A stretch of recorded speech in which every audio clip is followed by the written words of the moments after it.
Hey everyone, Cory Muscara here with Mindfulness.com. Welcome back to your weekly newsletter. Today we're going to talk about what the biggest life hack is. You see a lot of stuff these days in the personal development space around life hacking this or life hacking that or life hacking your morning routine. And I'm all for a good life hack, making things more efficient, easier.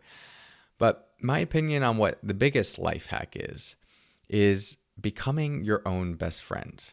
I believe the biggest life hack is becoming your own best friend. And let's explore why that might be. Well, the reality is that you need to, on some level, go through this life alone. You could have great friends, great support, a wonderful community, a rich, deep, loving relationship. But you're the person who has to experience your thoughts, your emotions, your sensations, and eventually also even transition from this life and what's beyond. And so that's a journey that we have to make ourselves. We're in our own bodies, we're in our own minds, and even with all the support that we could have, we're the ones that need to experience this intimately and directly. And if we haven't developed a companionship with ourselves, if we're beating ourselves up, we're caught up in judgment, if we're our own worst enemy, then it's going to be a very bumpy journey. Doesn't matter how many great life hacks you have, how many ways you've made your life more efficient, and even if you have great support from other people, there will still be an internal struggle, an internal war within you. And so there's something very powerful when we create a relationship with ourselves of friendship, of kindness, of compassion, of understanding. Not someone that just, a relationship that just lets us off the hook for everything, but one that holds us accountable, but also with the recognition of the complexity and the messiness of being human, that life has its highs and its lows, its good and its bad, and we're going to make mistakes, of course. And so if we can relate to ourselves in those moments, especially the painful moments, but also the great moments, as we would relate to a good friend, well, that's a life hack that infiltrates every aspect of your life. So how do we do this? Well, relating to yourself like you would your best friend or a good friend is a good start. Thinking about how you would actually do that. We tend to be much better at encouraging and talking to and consoling our good friends when they're going through something difficult or something positive.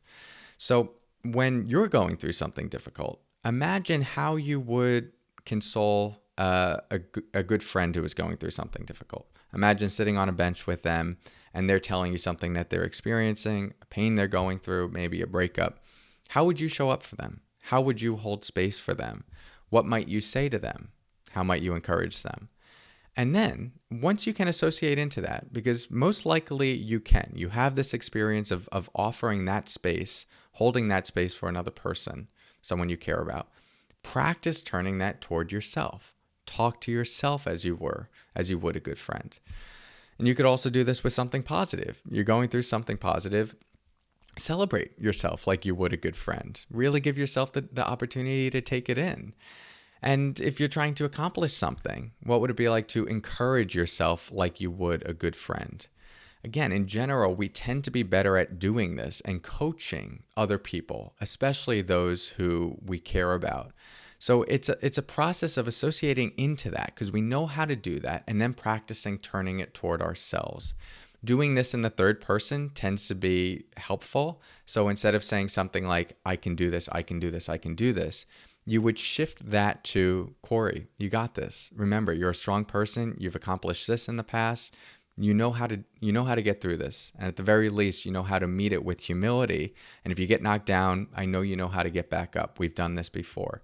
So do you see how you're talking to yourself as a coach? This is relatively new research by Ethan Kross, who wrote the book Chatter, who shows that it's more effective to talk to yourself in the third person than the first person.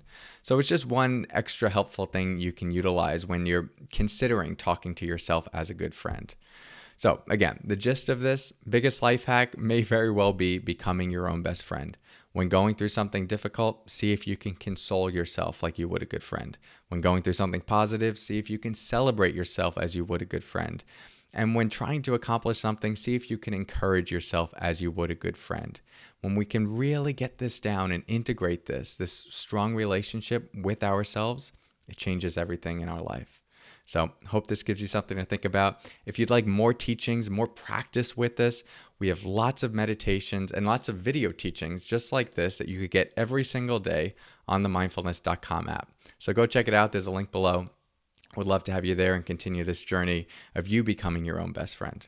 Thanks so much. Thank you for your practice and take care.